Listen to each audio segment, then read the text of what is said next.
Bismillahirrahmanirrahim. Assalamu alaikum. So now we are moving towards defining the complex integration. Uh, but before, so I will define complex integration, but in a special case where my function, which I wish to integrate, has domain from set of real numbers, any subset of real number, let's say, and its range is in complex numbers. So any subset in complex number, you can say that maybe be subset of complex numbers. So I wish to integrate such functions where my function has a domain like a real number and its range are input from real numbers and output in the complex number. I can give an example of such functions. For example, if we define f of t to be t square plus iota t. Now this function has outputs in the complex numbers, but its inputs are real number. One can put 2 over here, it will have output 4 plus 2 iota. So the output is a complex number, but input is a real number. So in other words, we want to see how to integrate a function who is a complex valued function of real variable.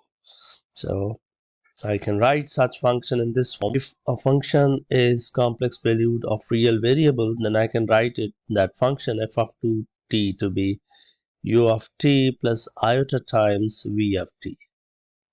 So now if you wish to integrate this guy over some interval, let's say a to b, because its domain is in the real numbers, so like a to b, the integral of f of t is going to be nothing but the integral of u of t dt plus iota times the integral from a to b of v of t dt, right?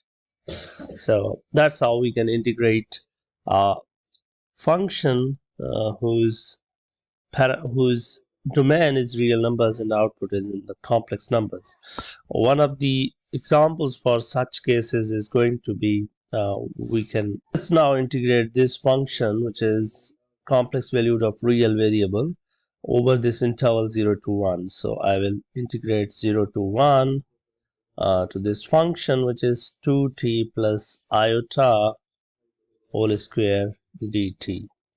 So let's simplify the function, which is integrand, which is 4t square plus 4t iota minus 1.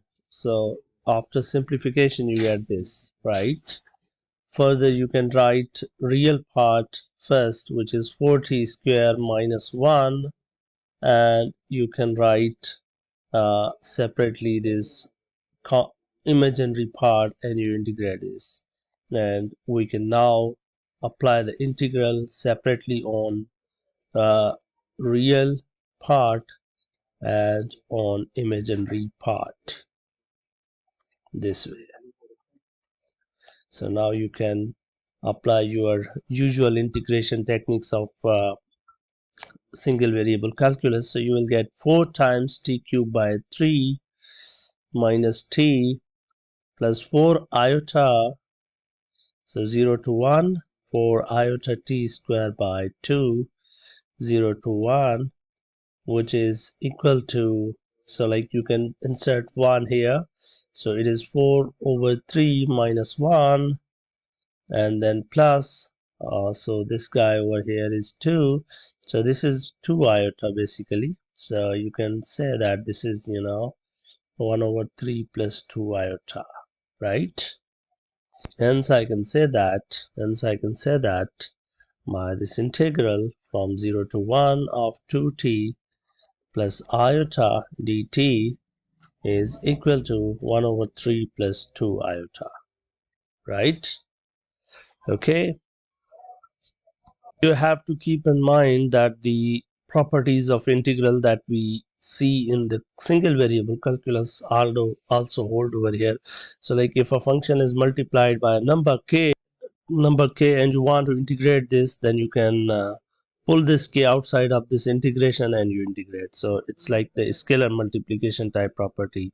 And then if you are adding two functions and integrating them, then you can integrate and add. So like this, these two are basically saying that the integral in this sense is also linear. And what more you can do with it, as if you want to integrate from a to b, and you have got a value c which is in between these two values, then you can integrate a to c and c to b and then add these two integrals.